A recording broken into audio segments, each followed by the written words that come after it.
감사합니다. 우리 늘 하듯이 하트 제타겠습니다. 하나님, 나의 심장으로 당신을 사랑합니다. 자, 옆에 보고요. 아이 컨택하고요. 예수 그리스도의 심장으로 당신 축복합니다. 반대편 보고요. 예수 그리스도의 심장으로 당신 축복합니다. 자, 우리 이달의 말씀하겠습니다. 지혜를 얻은 자와 명철을 얻은 자는 복이 있나니 그의 오른손엔 장수가 있고 그의 왼손에는 부귀가 있나니. 잠언 3장 13절 16절 말씀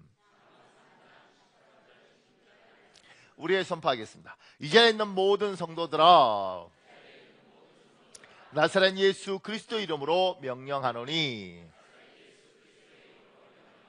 지혜와 명철이 충만할지어다. 영적으로, 정신적으로, 육체적으로 건강하게 장수할지어다. 가정적으로, 교회적으로, 사회적으로 풍요로움과 부유함이 넘칠지어다.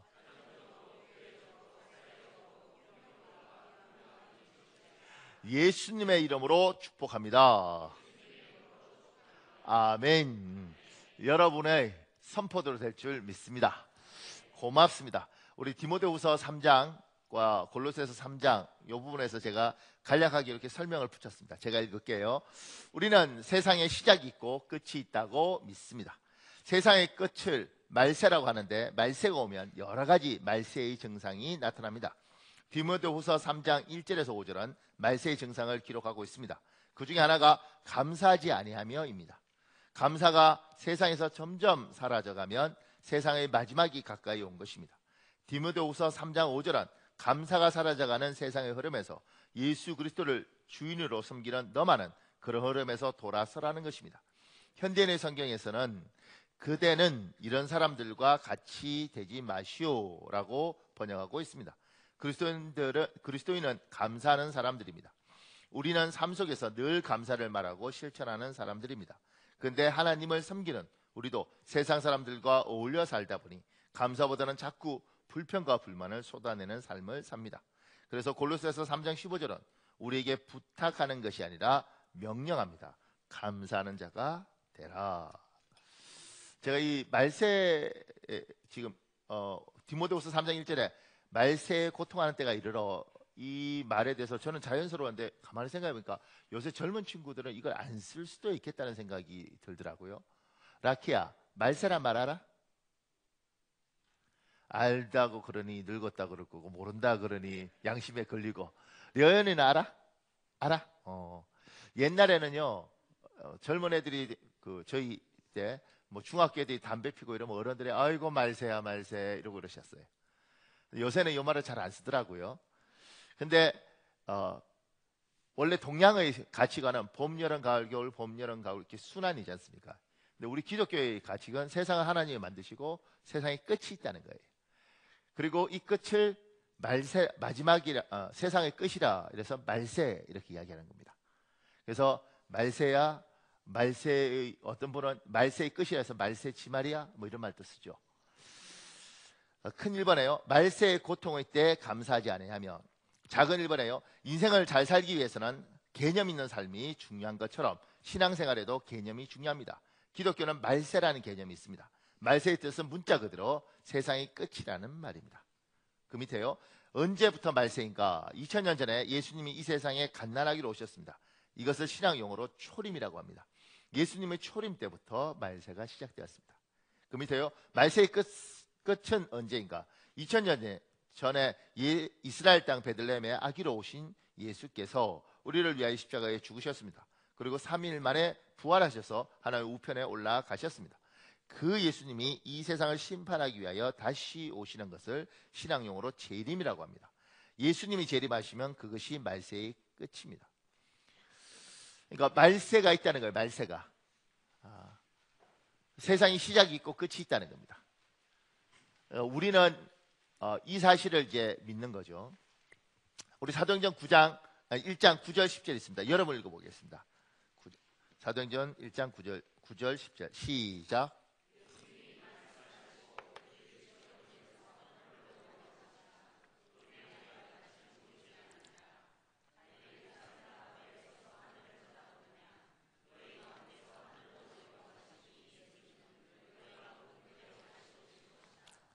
그 밑에요. 여기에서 우리가 주의해야 할 점이 한 가지 있습니다. 예수님의 재림은 기독교 정통교리입니다. 그래서 많은 분들이 자칭 재림 예수라고 말하고 있습니다. 우리는 성경 말씀을 기준으로 신앙생활을 합니다. 재림하는 예수님은 하늘로 올라가신 그대로 다시 오실 것이라고 성경은 말합니다. 재림은 이상한 게 아니고요. 기독교의 정통교리입니다. 예수님께서 2000년 전에 갈릴리 나사렛의 베들레헴의 아기 예수로 오셨습니다. 그리고 여기가 말세의 시작인 거죠. 그 말세의 끝은 주님이 마지막 부활하시고 하늘로 승천하셨잖아요. 승천하신 그 주님께서 다시 이 땅에 오십니다. 그리고 세상을 정리하십니다. 심판하십니다. 이게 말세의 끝입니다. 요 사이를 살고 있는 걸 말세라고 하죠. 여러분과 저는 말세에 살고 있습니다. 그리고 주님이 오시는 건 기독교 교리입니다. 그리고 오셔서 이 세상을 심판하십니다. 세상은 정의롭지 않아요. 세상은 공평하지도 않고 여러분과 제가 살고 있는 이 땅은 우리가 열심히 살려고 노력할 뿐이지 세상은 가진 자들의 힘 있는 자들의 논리에서 움직이고 그리고 그들이 원하는 대로 세상을 뒤틀고 법도 그들이 원하는 대로 만들어요. 세상은 정의롭지 않습니다. 우리가 정의롭기를 원할 뿐이지 누구든지 권력의 자리에 가고 누구든지 힘 있는 자리에 가면 사람들이 변합니다. 이 정의롭지 않은 세상 그리고 악랄하고 이기적인 사람들이 득세하는 이 세상을 하나님이 놓아두시는 게 아니고 언젠가는 이 땅에 와서 심판하신다는 거예요. 그러니까 이 심판을 안 하는 하나님이 공의롭지 않은 하나님인 거죠.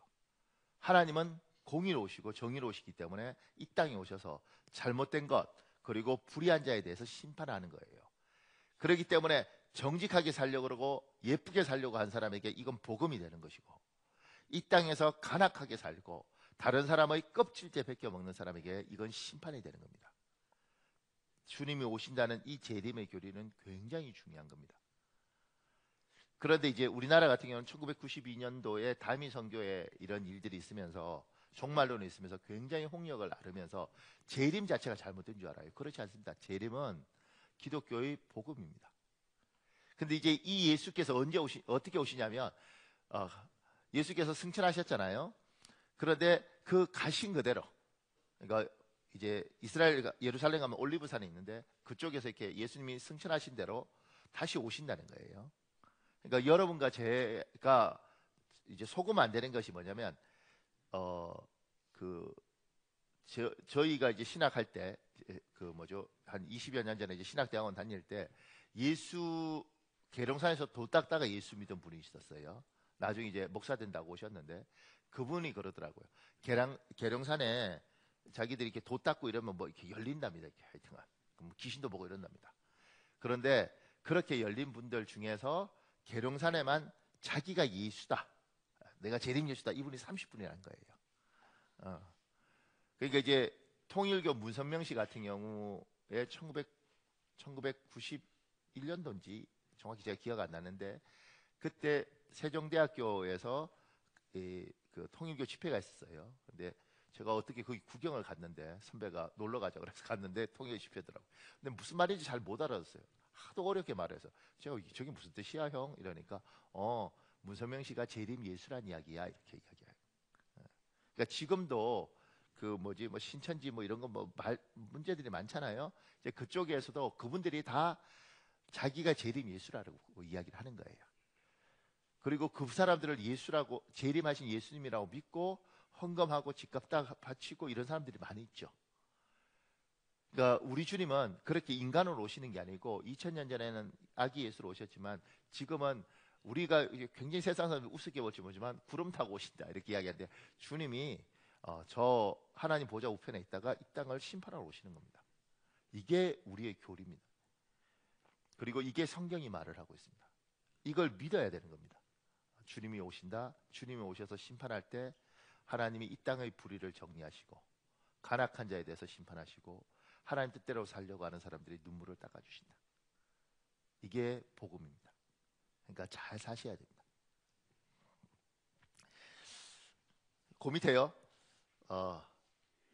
말세에 관하여 설명하다 보면 성도들의 관심은 항상 언제 예수님이 재림하시느냐입니다. 때가 관심의 초점입니다. 재림의 시간에 초점을 맞추면 신앙생활이 항상 촉급해지고 일상적 삶이 무너집니다. 그래서 재림 교리를 강조하는 집단 중에 유독 이단이 많습니다. 종교학자 마틴 루터는 이렇게 말합니다. 내일 지구가 멸망하더라도 오늘 한 그루 사과나무를 심겠다. 이게 어떤 사람은 스피노자가 말했다고 생각을 하는데 마틴 루터가 이야기했습니다. 스피노자부터 한 100년 전 사람인데 마틴 루터의 그 일기장인가요? 그게 이 글이 있습니다. 이 말은 굉장히 중요합니다.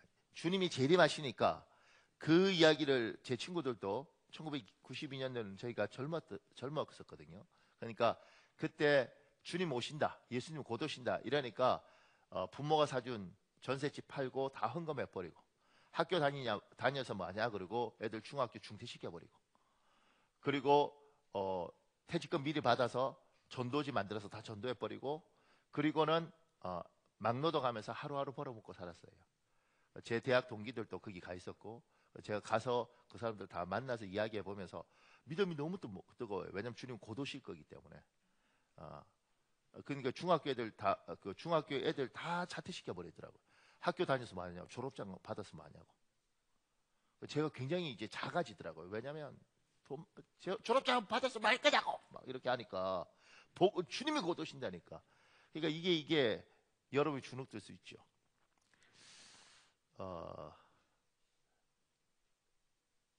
지금 마틴 루터가 내일 지구의 종말이 와도 전도지 들고 나가겠다 이게 아니고요. 사과나무를 심는 겁니다.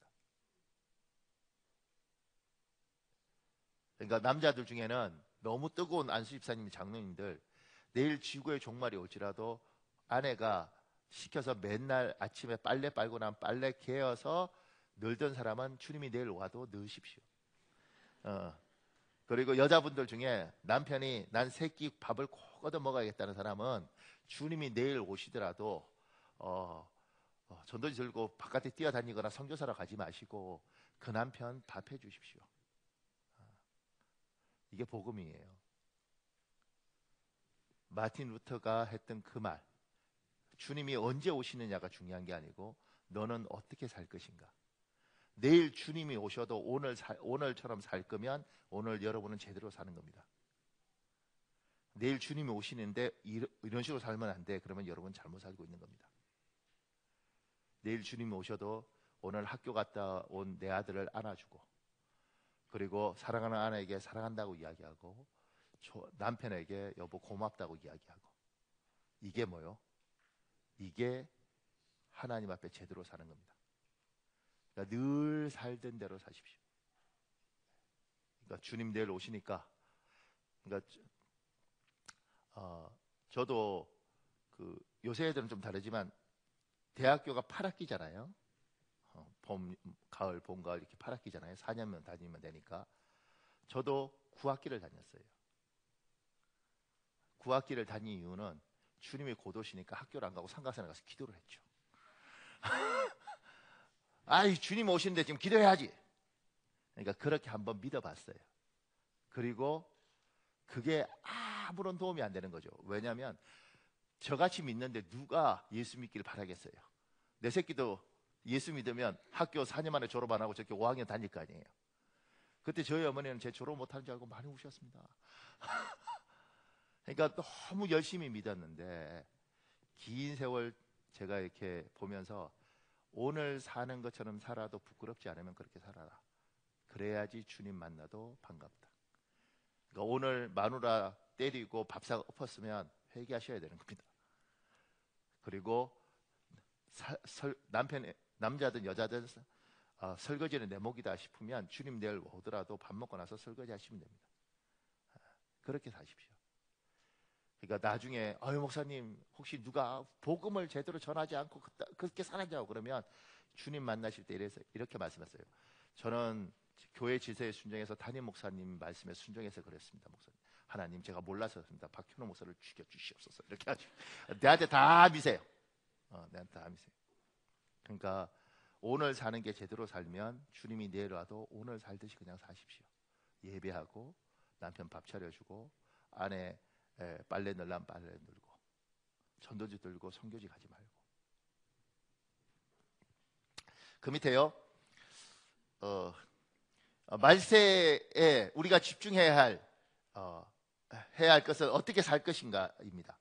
어떤 삶, 어떤 자세로 살다가 예수님을 맞이할 것인가입니다. 골로새서 3장 15절에 있습니다. 여러분 읽으십시오. 시작.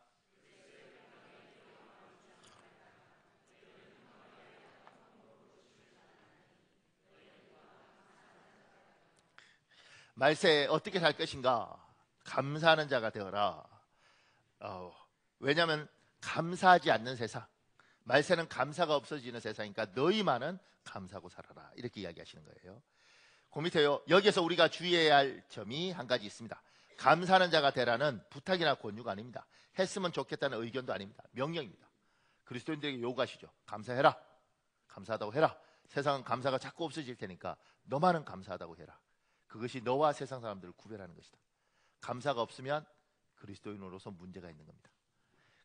작은 이번에요, 감사는 사람의 자연스러운 본성이 아닙니다. 사람의 본성은 감사는 쉽게 있고 상처와 아픔은 평생을 간직합니다. 감사한 일은 작게 짧게 나중에 기억하고 상처와 아픔은 크게 오래 먼저 기억해냅니다. 그 밑에요, 우리 선조들의 격언은 사람의 본성에 대해서 정확히 지적하고 있습니다. 오랜 세월을 통해서 축적되고 자연스럽게 우러나온 문장들입니다. 어떤 게 있을까요? 감사를 모르는 거, 물에 빠진 사람 건져주니 보따리 내놓으라 한다, 이런 거. 머리털 검은 짐승은 거두는 것이 아니다. 뭐 이건 다 하잖아요. 그 밑에요, 다른 나라들의 격언은 사람의 본성에 대해서 정확히 지적하고 있습니다. 오랜 경험을 통해서 축적되고 자연스럽게 우러나온 문장들입니다. 인류학 공부하는 사람이더라고요. 그 사람이 쓴 글에 이런 내용이 있습니다. 내가 키운 강아지가 나를 문다. 카자흐스탄. 애에서 키운 2살짜리 송아지가 수레를 부순다. 몽골. 추위에 녹초가 된 뱀은 처음으로 따뜻하게 품어준 사람을 문다. 아르메니아. 까마귀는 길러준 사람은 쫀다. 코스타리카. 나무 그늘에 쉬면서 그 가지를 꺾는다. 미얀마. 손을 내밀었더니 팔꿈치같이 내어놓으란다. 아프리카 풀베족. 물을 건너고 나면 뱃사공 안중에 덮다. 벨기에. 오렌지즙을 짜고 나면 껍질을 버린다. 프랑스. 사람은 신세에 진 사람을 만나고 싶지 않는다. 프랑스. 제가 이거 보면서 무슨 생각이냐면, 세상에 진짜 나쁜 놈들이 많구나. 그 생각했어요. 그리고 또 하나는 뭐냐면, 추위에 녹초가 된 뱀을 처음으로 따뜻하게 품어준 사람을 문다. 왜 품어 뱀을 그냥 고아 먹든가 하지? 근데 이게 지금 다 이야기가 뭐냐면, 은혜 베풀었는데 결국 뒤통수 맞았다, 그 이야기예요. 그러니까 이 땅의 사람들이란 본성은 감사를 기억하기보다는 아주 짧게, 감사는 기본적인 본성이 자기중심적이고, 그 다음에 나에게 베푼 은혜는 쉽게 잊어버리고, 나에게 준 아픔은 깊이 기억하고, 이게 인간의 본성이라는, 본성. 그러니까 이거 태어날 때부터 생각해 보면 알죠. 인간의 본성이 감사를 알았으면 아마 태어나자마자 막 울면서 막 젖달라고 그렇게 울지 않을 거예요. 태어나자마자 뭐라 그러겠어요? 어머니 뱃속에서 10달 동안 괴롭혀서 많이 미안합니다. 특히 발로 차서 죄송합니다. 제가 잘하겠습니다. 이렇게 하겠지. 예. 사람은요, 감사 잘 몰라요. 제가 이번에 좀 특이한 일을 하나 겪었는데, 저희 어머니 유권사님 이렇게 토요일인가 이렇게 화장실에서 이렇게 툭 짚으면서 손이 이렇게 좀 문제가 생겼어요. 붓더라고요. 근데 월요일 아침에 이제 뭐 토요일 밤에 그런 일이 있어서 주일날은 하는 데가 없다고 그래서 가까운 데 가기 위해서 월요일 아침에 이제 9시 문 열더라고요. 그래서 8시 50분에 병원에 갔어요. 병원에 가서 이렇게 연세가 있으니까 엑스레이 찍어서 뼈가 이렇게 골절된 걸 확인하니까 다시 CT를 찍더라고요. CT를 찍고 난 이후에 이렇게 뼈를 이렇게 맞춰보고, 그 다음에 다시 엑스레이를 찍어서 어느 정도 맞은 걸 확인하니까, 그러면 나중에 이제 기부스를 하자 그래서 뭐 반기부스인가 이거 해주더라고요. 근데 그게 이제 8시 50분에 갔는데 끝나고 나니까 12시 15분이에요. 월요일마다 서울 가서 공부해야 되는데 그거 못 갔죠. 그러니까 제하고 저희 어머니하고 이렇게 있어서, 어머니 미안하시죠. 월요일에 학교 가야 되는데 안 가고, 이렇게 자기 옆에서 이렇게 수발대니까. 근데 그때 이렇게 앉아서 제가 이제 저 병원이 정말 싫거든요. 신방 가는 거 빼놓고는, 내가 늘 신방 갈 때마다 기도해. 하나님, 나 신방 가는 거 빼놓고 내가 병원에 가지 않게 하시옵소서. 근데 이렇게 그때 한 3시간 반 이렇게 이제 있으면서 78이니까 이제 노인네잖아요. 약해지신 거잖아요. 이렇게 약간 떨기도 하고. 그리고 이제 의사도 그러더라고요. 이렇게 아들이 이렇게 멀쩡한 아들이 이렇게 서 있으니까 함부로 안 대하는 거죠. 이게 의사들도 이제 편해지면 나이 드신 분들 반말 쓰고 막 이러잖아요. 는 이렇게 해야 돼요, 뭐 이렇게. 근데 그 옆에서 이렇게 제가 이렇게 있으면서 그냥 그 생각을 해봤어요. 내가 7살 때, 12살 때, 뭐 15살 때 우리 부모가 이분이 그렇게 내한테 있었을 거 아니겠어요. 나 한 번도 고맙다고 생각 안 했죠. 뭐 짜증내고 이렇게 하는 거잖아요. 병원에서 아이씨 이렇게 그리고 이제 제 인생이 너무 바빴으니까 월요일 날 그렇게 이제 한 3시간 반 같이 병원에 이렇게 있으면서 처음으로 그 생각했어요. 참 평생을 이분이 내한테 참 잘해줬구나. 나이 50이 넘어서 감사가 이렇게 와 닿더라고. 그러면 그 전에 뭐 30살 뭐 40살도 알았겠죠.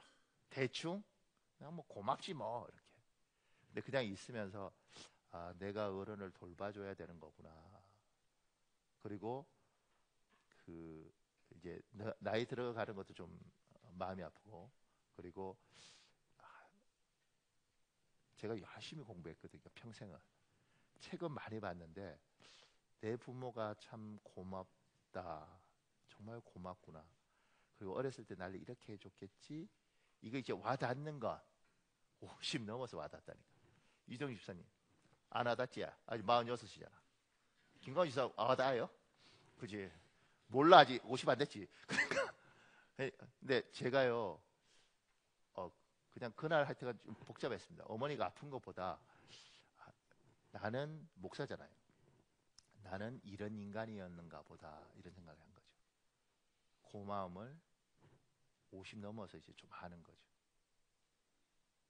이게 인간입니다. 이게 사람입니다.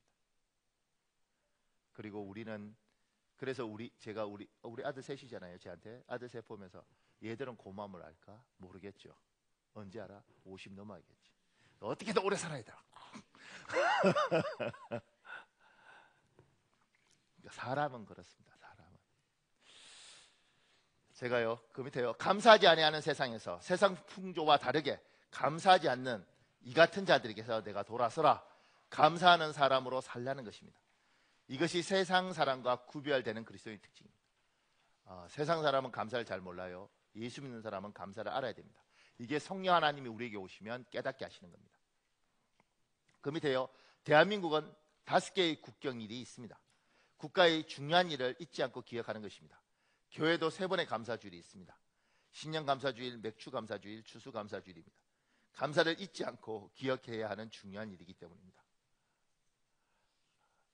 려연아, 우리나라의 국경일 5개 시작. 대답하지 마. 대답하지 마. 그죠? 제가 이렇게 해보니까 이거 맞아도 아무도 칭찬도 안 해요. 틀리면 요거도 못할 겁니다. 그런 거 가만히 있어야 돼. 우리가 광복절을 왜 기억하는가? 왜 쉬는가? 너무 소중한 날인 거죠. 기억하라는 거예요. 다시는 남의 밑에 식민지로 살지 말라는 겁니다. 근데 우리는 주일을 지킬 때 주일의 이름들이 있잖아요. 그 중에 교회 절기는 신년 감사주일입니다. 첫 주일이. 그리고 그게 올 초 시작할 때 감사로 시작하는 거죠. 한 해 시작을. 그리고 7월 첫째 주에 맥주 감사주일, 중간 잘라서 감사 잊어먹었을 테니까 감사하라는 거예요. 그리고 지금 추사 감사절, 한 해 돌아보면서 감사하라는 거예요.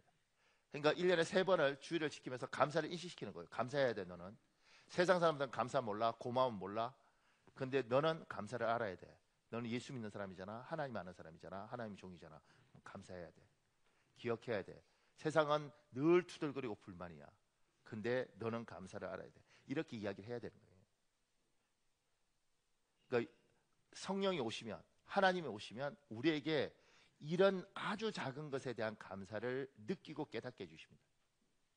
지금 여러분은 아마 오늘 예배 오는 사람들 중에 좀 힘들었을 텐데 지금은 누군가는 오늘 아마 주무실 거예요. 아이, 비가 와서 안 가 예배, 이렇게 하셨겠죠.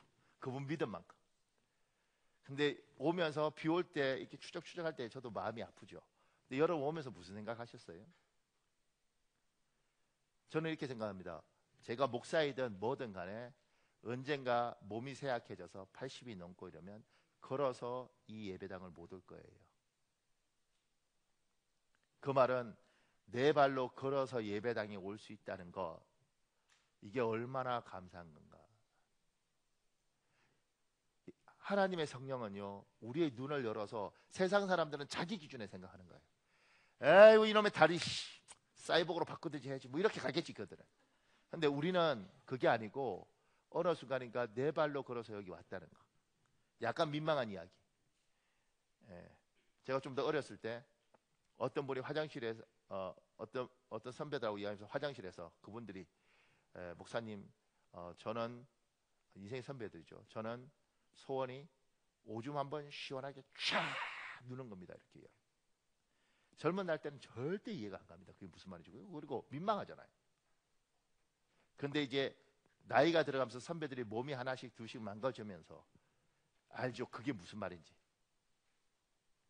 지금 젊은 친구들은 모를 거예요. 그죠? 전도사님 모르시죠? 오줌 한번 시원하게 쫙 쓰는. 굉장히 민망한 이야기지만 전도사님 모르십니다. 근데 저도 잘 모르겠어요. 저도. 근데 제 선배들은 아마 알 거예요. 소변 한번 제대로 누는 게 쉽지 않다. 나이가 들면 들수록 몸의 기능이 약화되죠. 이걸 아는 순간 그 옛날에는 이렇게 3살짜리 이러면 그냥 그 기저귀 좀 벗겨놓고 쉬해 그냥 쉬 이러면 애가 볼 때마다 은혜가 있어요. 할렐루야. 시원하게. 굉장히 민망한 이야기지만 눈이 열리면 그게 얼마나 감사한지 알게 되는 겁니다. 그래서 화장실에 가서 저는 늘 소변 볼 때마다 할렐루야를 외칩니다. 감사합니다 하나님. 이해 안 가시죠? 아직 젊으니까 내가 보니까 이해가 안 가는 것 같은데 황재인 집사 이해가요? 안 가죠? 고도입니다. 고도입니다. 그날 제 선배가요, 제 중학교 한 해 선배가 술을 하도 먹어서 위를 절제했어요. 위라는 게 참 재밌더라고요. 90% 잘라도 괜찮은가 봐요. 그렇게 해서 하여튼 위를 잘라서 이렇게 연결을 했어요. 그 선배가 저하고 같이 강의도 하고 이랬는데 제가 그 형 보고 놀랬던 거, 비스켓을 한쪽을 못 먹더라고요. 위를 그어 있자니까 반쪽 먹으니까 배가 불러. 그런 거 보셨습니까? 비스켓 한쪽이 아니고 반쪽 먹었는데 배가 불러서 배불러 이렇게. 왜냐면 위를 다 잘랐으니까. 여러분과 제가 그만큼 잘라내고 나면 비스켓 하나도 제대로 못 먹고 싶은 고기 못 먹는 거예요. 보는 거지. 지금 여러분과 제가 오늘 점심 꼭 드시고 가십시오. 어제 하여튼 열심히 만들더라고요. 열심히 만들어서 하여튼 맛있습니다. 뭐 꽃빵 주고 뭐 이렇게 중국 고추 잡채 뭐 이런 거 해갖고 뭐 이렇게. 근데 그런 걸 먹을 수 있다는 거, 먹으면서 내가 이걸 먹구나. 너무 고마워, 감사합니다 하나님. 이런 사람들이 몇 명이나 있을까? 당연히 먹는 거겠죠. 근데 곧 못 먹을 날이 옵니다. 그러니까 하나님의 성령이 오시면 그걸 가르쳐 주시고, 세상 사람들은 감사하지도 않고 고마워하지도 않을 것에 우리는 감사하죠. 제가 새벽 기도할 때 아침에 일어나면 항상 먼저 하는 말은 하나님 사랑합니다 이거였어요.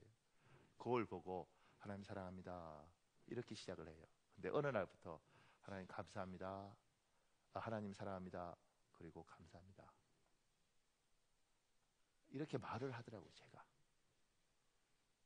하나님 감사합니다.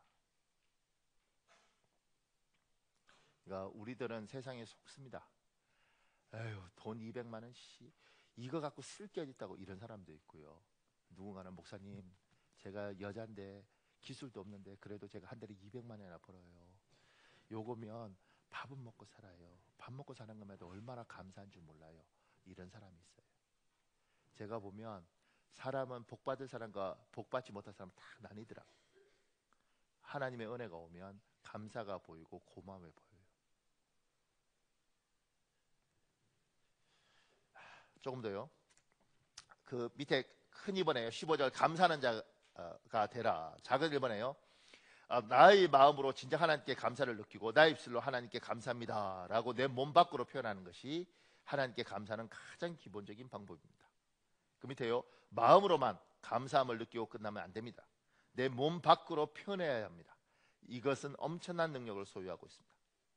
그 밑에요. 우리 민족의 민요에 나오는 여자 주인공 갑순이와 남자 주인공 갑돌이의 비극은 밖으로 표현하지 못했기 때문입니다. 감사를 밖으로 표현하는 순간 엄청난 능력을 경험할 수 있습니다. 저 지휘자님, 갑돌이와 갑순이 알아요, 노래? 이 사람들 고향이 어딘지 알아요? 모르죠. 나도 몰랐어요. 근데 어느 날 갑자기 깨달아지더라고.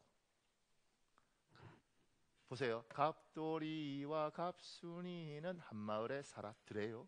어디 사람이에요? 강원도 사람. 하면 몰라. 들으면 살았더래요.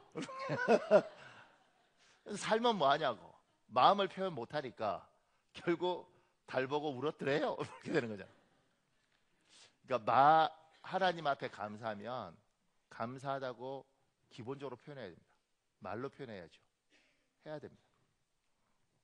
그 밑에요. 황성주 유명한 의사잖아요. 그 사람 쓴 글에 이런 내용이 있습니다.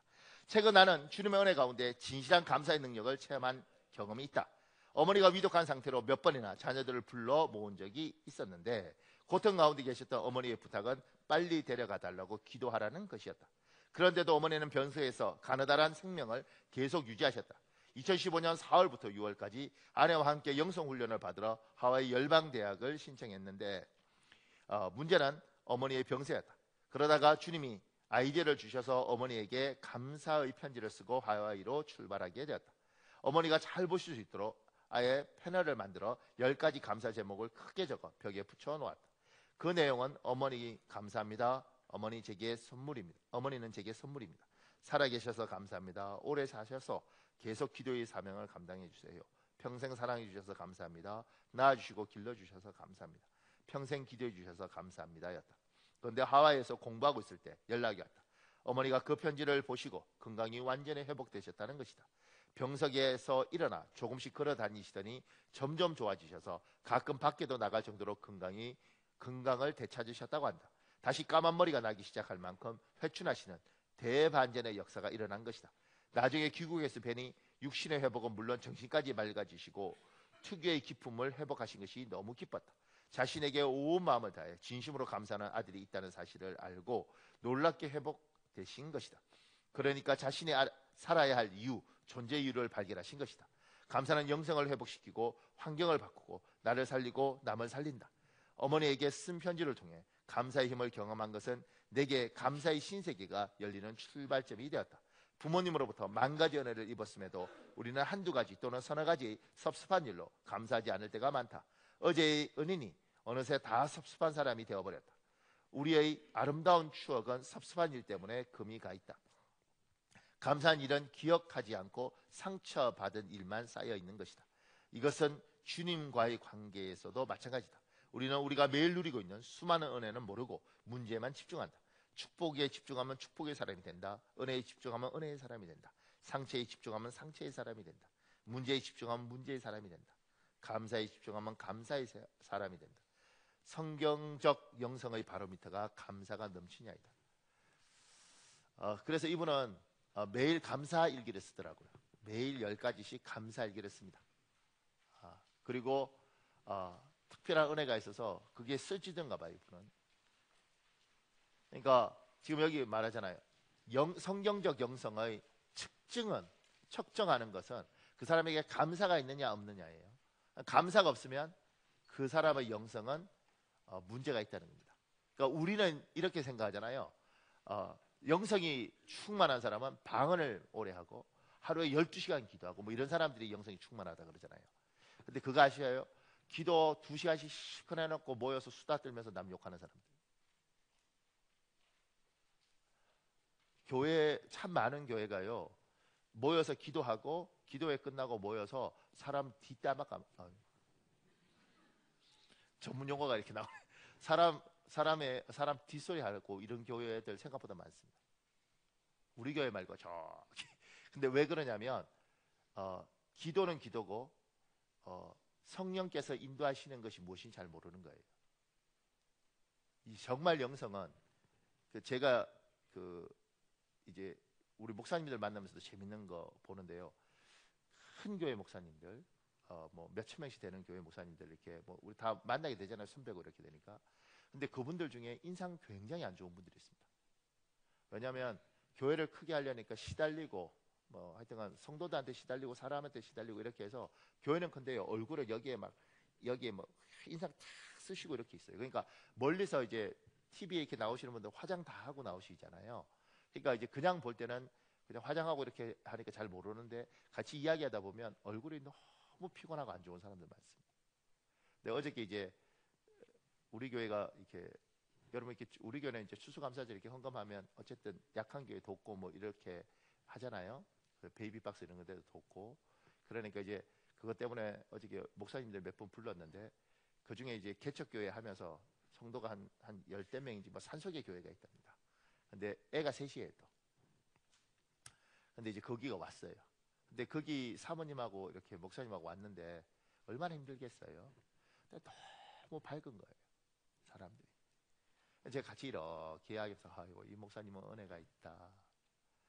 그래서 보는 거예요. 영성이라는 건 교회가 큰 목사님은 영성이 있고 교회가 작은 목사님은 영성이 없고 이건 이제 세상의 기준은 그런 거잖아요. 근데 영적인 기준은 감사가 있고 은혜가 있고 밝은 사람이 있고 감사도 없고 뭐 병자가 낫든 말든 간에 감사도 없고 기쁨도 없고 어두웠고 그 다음에 늘 말하면 피곤한 사람이 있는 거예요. 이 차이를 봐야 되는 거예요.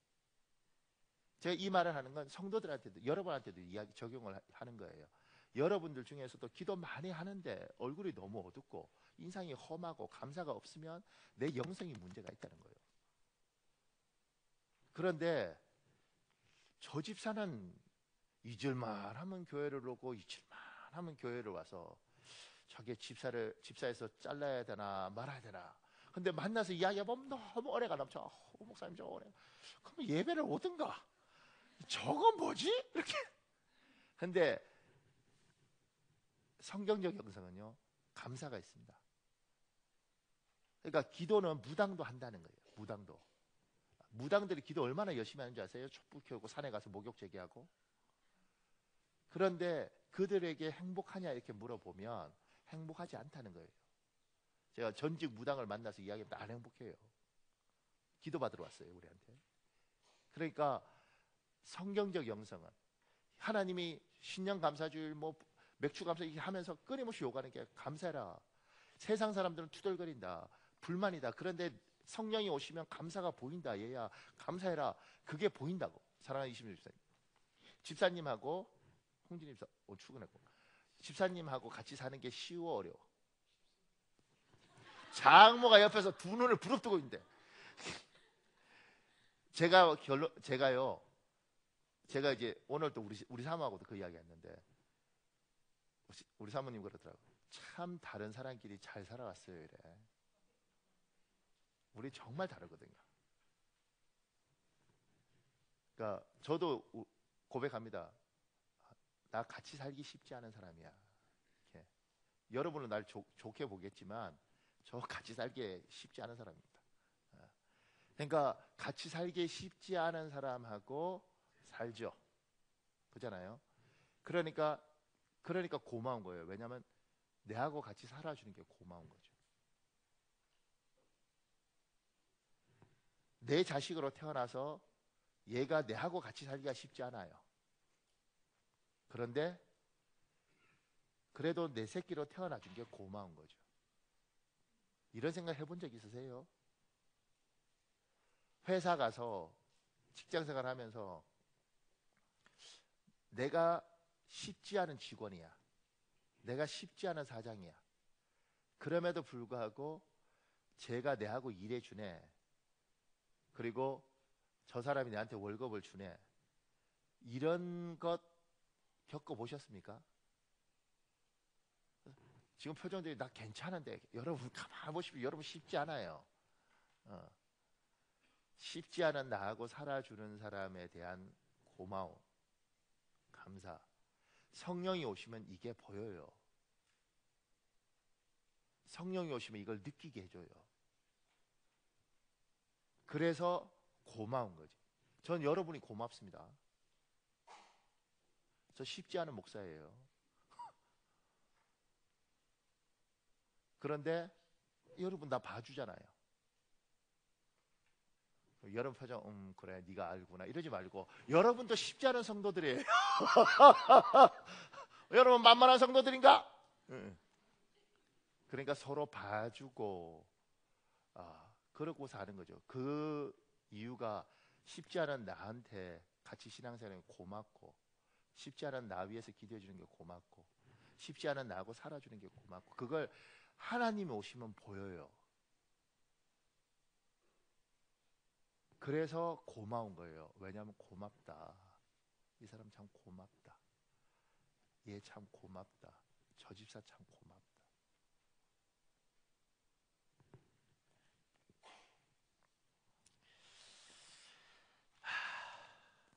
여러분의 영성은 감사하느냐 안 하느냐로 측정하십시오. 방언이고 10시간 기도하고 뭐 산에 가서 소나무 뿌리 뽑는 거 갖고 하지 말고.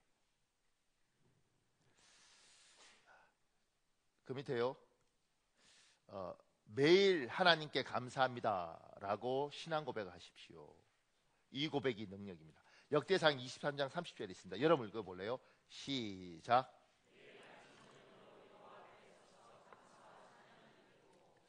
아침 저녁으로 하나님께 감사를 드린 겁니다.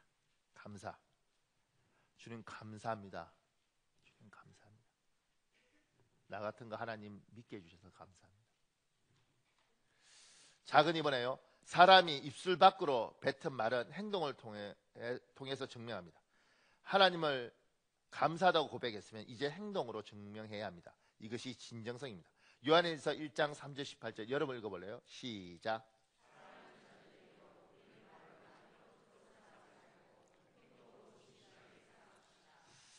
애를 12명인가요? 13명인가 낳은 집안이 있는데 요새 젊은데 나이도 많지 않더라고요. 그런데 그 남편이 아내에게 노래를 불러주더라고요. 이렇게.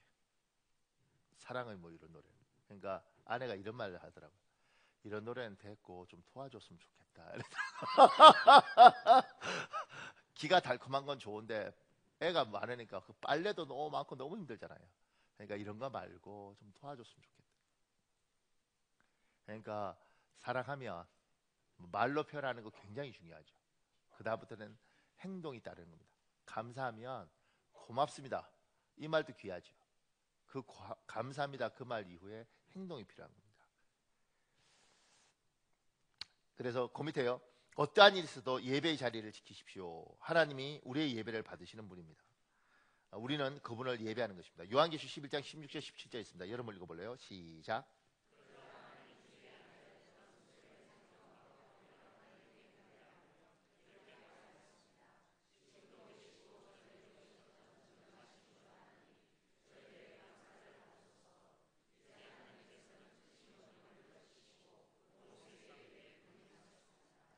하나님께 감사하시면 하나님을 예배하십시오. 예배를 우습게 알면 안 되고, 예배는 우리가 하나님 앞에 뭘 해드리겠어요?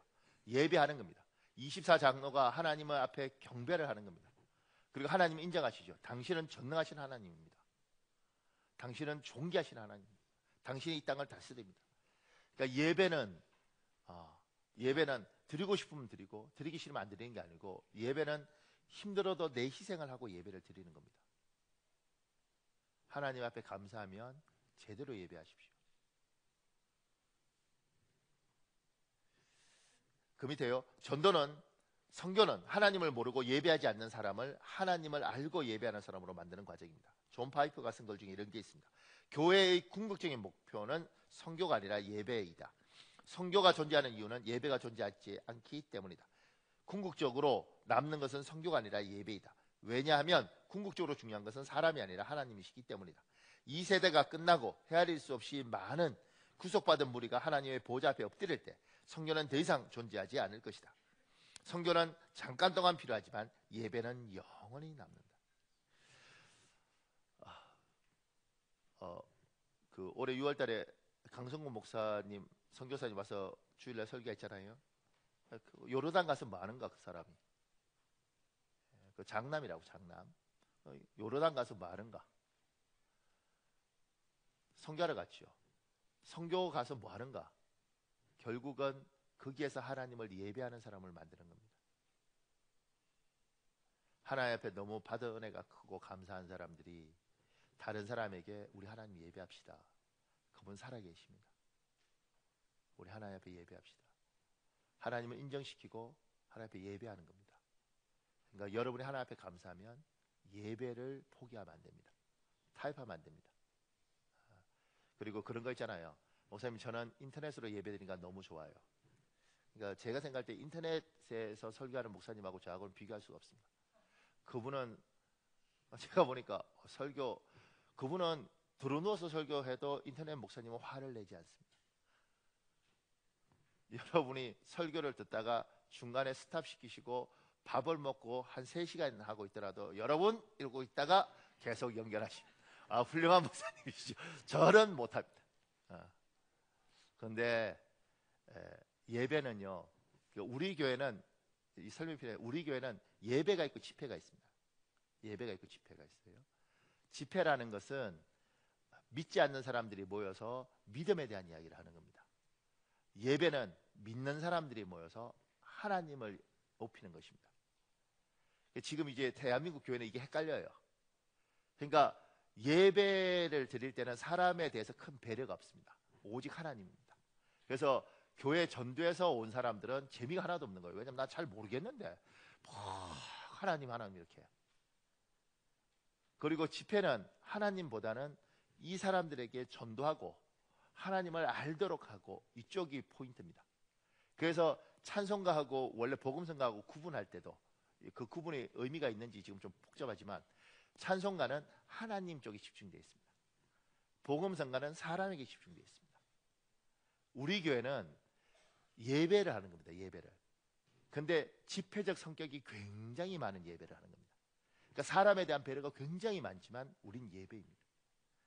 이것에 대한 이해, 제가 계속 설명해도 이해 못하는 사람 못해요. 이거에 대한 이해가 있으면 왜 목사님이 저렇게 예배하는지를 알아요. 그러니까 여러분 중에서 믿음 있는 사람들은, 믿음이 연약한 사람들은 설교를 듣고 깨달음은 많이 얻겠지만, 여러분 중에 믿음이 좋은 사람들은 하나님 앞에 예배를 쭉 올려드리는 겁니다. 정해진 시간에 교회를 오는 거, 이거 쉽지 않습니다. 매주 오는 거 쉽지 않습니다. 특히 자기 시간을 뺏어 오는 거 쉽지 않습니다. 오늘같이 비 오는 날, 게다가 우리나라가 축구 언제 했어요? 금요일? 목요일? 모르는구나.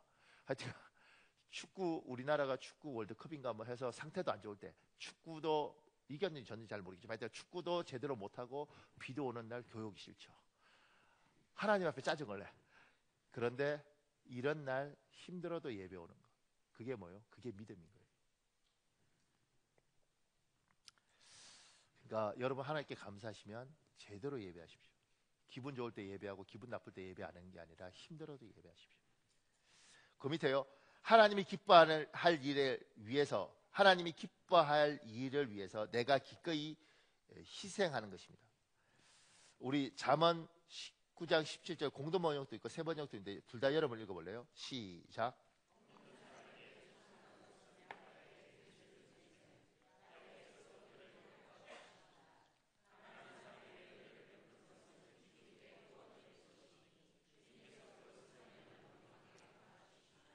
우리가 하나님 앞에 뭘 드리겠어요? 우리가 하나님 앞에 드릴 게 하나도 없어요. 저분은 부족한 게 없기 때문에.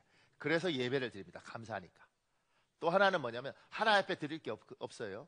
그런데 하나님이 이 땅에 가난하고 힘든 사람을 놓아주셨어요.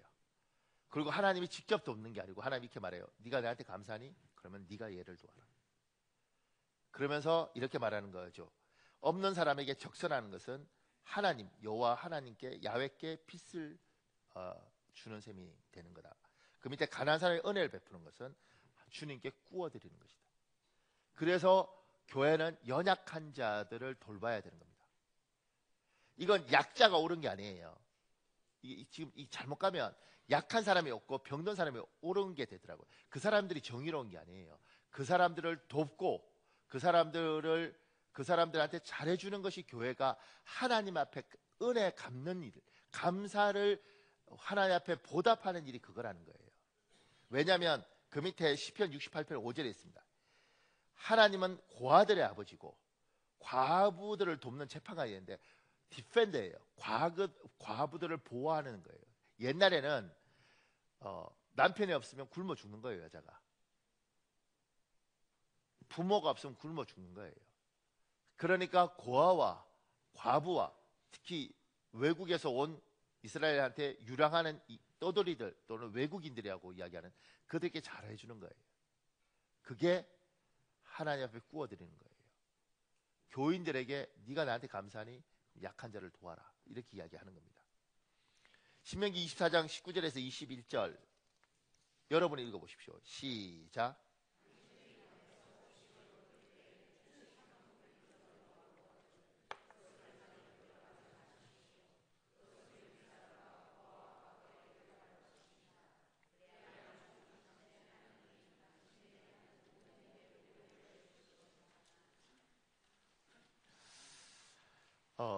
지금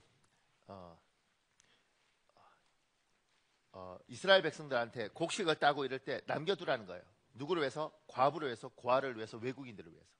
약한 자를 배려하는 인생을 살라고 이야기를 하시는 겁니다. 그러면서 신명기 26장 12절에는요 3년마다 한 번씩 여러분은 특별히 농작물의 11조를 거두어서 레위인, 외국인, 고아, 과부에게 주어 여러분의 성 안에서 먹고 살게 하십시오. 굶어 죽는 사람 없도록 만들라는 거예요. 11조를 가지고 이렇게 쓰는 거죠. 이게 11조 1규례, 2규례 뭐 이런 이야기가 있거든요. 그런데 하나님에게 드려진 헌금은 이렇게 쓰도록 요구를 하시는 겁니다. 보세요. 최경웅이라는 사람이 쓴 글 중에 이런 내용이 있습니다. 또 감사 기도회 멤버들이 한국이 외환위기를 겪을 때 한국인 해외 선교사들에게 100만 달러를 보내며 물었다. 해외 선교사들에게 가장 어려운 일은 무엇입니까? 그때 선교사들에게 가장 많이 들은 이야기가 선교지에서 자녀들을 교육하는 것이 현실적으로 너무 어렵다는 것이었다. 이 사실을 알게 된 기도회 멤버들은 선교사 자녀를 위해 학교를 설립하자는 비전을 세우고 기도하기 시작했다. 한편 한동대학교는 선교사 자녀를 위한 학교 설립을 사명이라 생각하며 준비 중이었다. 주님은 두 단체가 같은 비전으로 기도하고 있음을 알게 하고 만나게 해주셨다. 또 감사 기도회 멤버들은 한국에 방문해 그 자리에서 선교사 자녀들을 위한 한동국제학교를 세우는데 50억 원을 기부하기로 결정했다. 또 감사 기도회에서 물질과 마음을 쏟아 포항 한동대학교 안에 국내 최초로 선교사 자녀학교를 세우게 된 것이다. 한국 기독교 역사상 선교사 자녀를 위한 교육에 50억 원을 기부한 사례는 처음 있는 일이었다. 2001년 당시 우리나라 정부 교육비 예산과 사교육비 지출 비용은 약 29조 원이었다. 개신교 성도는 1,000만 명, 교회는 약 3만 개, 한국인 선교사는 1만 5천 명이었던 상황이었다. 이때 처음으로 선교사 자녀의 교육기관인 한동국제학교가 설립된 것은 의미 있는 사건이었다. 또 감사 기도회 회원들이 진심으로 해외 선교사를 사랑하며 그들과 함께 짐을 지려는 간절한 마음을 가지고 있었기에 가능한 일이었다. 그 모습을 지켜본 한동국제학교의 권효성 교감은 감사 기도를 보면서 이렇게 말했다. 또 감사 기도회 회원들은 큰 규모의 사업을 하는 것도 아니요, 고작 부부가 직원 10명 정도 두고 하는 생활형 사업을 하면서 우리의 사업 목적은 선교 활동을 돕기 위함입니다 라는 비전을 가지고 섬기는 모습을 보고 많이 놀랐습니다. 한동국제학교의 한 학생이 내야 할 1년 학비는 1,000만 원이었다. 이 큰 금액의 돈을 감사기도회가 모두 지불했다니 참으로 대단합니다. 한국에서 돌아와 기도회 멤버들의 이야기를 들은 여집사의 말이 아직도 생생하다. 그때 옥성은 집사는 이제부터 더 허리띠를 졸라매고 일해야겠습니다 라고 말했다. 마치 전쟁터에 나가는 여전사의 목소리처럼 들렸다. 그것은 사명을 바짝 받드는 비장한 각오였다. 그리고 그 고백은 주님을 사랑하는 마음이기도 했다. 이민자의 삶을 살면서 덜 쓰고 더 아끼고 더 수고하고 더 많은 땀을 흘리겠다고 결단하는 고백이었다. 그 분뿐만 아니다. 또 감사 선교교회 성도들의 공통된 특징 중 하나는 자신에게 치장하지 않고 그 몫을 주님의 일에 투자하며 기쁨을 누리고 사는 분들이라는 것이다. 이분들은 자신을 위해 돈을 쓰지 않는다. 돈이 남아서 선교비를 내는 것이 아니라 자신의 땀과 눈물과 생명을 들이면서 선교에 동참하는 사람들이다. 예수가 좋아서 복음의 확장을 위해서 자신을 드린 주님께 미친 사람들이다. 부모 잘못 만나 고생하는 인생인 줄 알았던 선교사 자녀들이 학교 생활을 하며 하나님의 특별한 부르심이 있다는 걸 알게 되고 그들에게 주어진 특별한 경험들은 오늘도 주님의 나라의 아름다운 도구로 사용되고 있다. 제가 그 밑에 놓을게요. 여기에서 우리가 기억해야 할 점이 한 가지 있습니다. 우리 교회 표현은 창대교회는 은혜 받는 교회입니다. 창대교회는 은혜 갚는 교회입니다. 이 표를 이렇게 바꿀 수도 있을 것 같습니다. 창덕교회는 감사를 하는 교회입니다. 창덕교회는 감사를 갚는 교회입니다. 이 또 감사 선교회는 미국 LA에 있습니다. 그 교회는 좀 크죠. 그런데 성도는 우리 교회 정도밖에 되지 않습니다. 근데 이게 50억을 한 거예요. 근데 이게 왜 이 교회가 이렇게 했느냐면, 이 사람들 미국에서 다 미싱사하고 이렇게 자바 시장에서 LA에서 돈 벌단 말이에요. 근데 하나님의 은혜로 미국에서 살아있다는 게 너무 감사해서, 고마워서 기도하기 시작하고, 처음에는 감사 기도했는데 너무 고마워서 또 감사 기도해야 된 거예요. 그러면서 자기들이 하나님 앞에 받은 은혜가 너무 감사해서 갚자, 이거 갚고 살자. 그래서 사람들을 도우기 시작한 겁니다. 자기들은 이렇게 허리띠 졸라매고, 제 친구들도 이 교회 많이 있습니다. 제 스승도 있고. 그러니까 사랑하는 여러분, 추수감사절입니다. 1년 돌아보면 감사한 게 참 많죠. 감사는 반드시 하나님 앞에 표현해야 되고, 그 감사는 그냥 말로 하는 것이 아니라 겉으로 드러나야 되는 겁니다. 하나님 앞에 제대로 예배하고, 예배 없는 곳에 예배를 만들고, 그리고 하나님 앞에 갚아드리기 위해서 약한 자를 돕는 것. 우리 교회가 더 약한 자를 돕는 쪽으로 가는 거죠. 그리고 하나님을 경배하는 쪽으로 더 가는 거. 사랑하는 여러분, 우리 한 5, 6분 정도 기도하고 세례해야 되는데, 우리 잠깐 주여 한번 간절히 부르시고요. 하나님, 내가 투덜거리고 원망했다면 회개합니다. 하나님, 이 시간에 다시 감사를 회복하게 하시고, 성령께서 오셔서 감사히 눈을 열어주시옵소서. 우리 주여 한번 간절히 부르고 통성을 기도하겠습니다. 주여, 아버지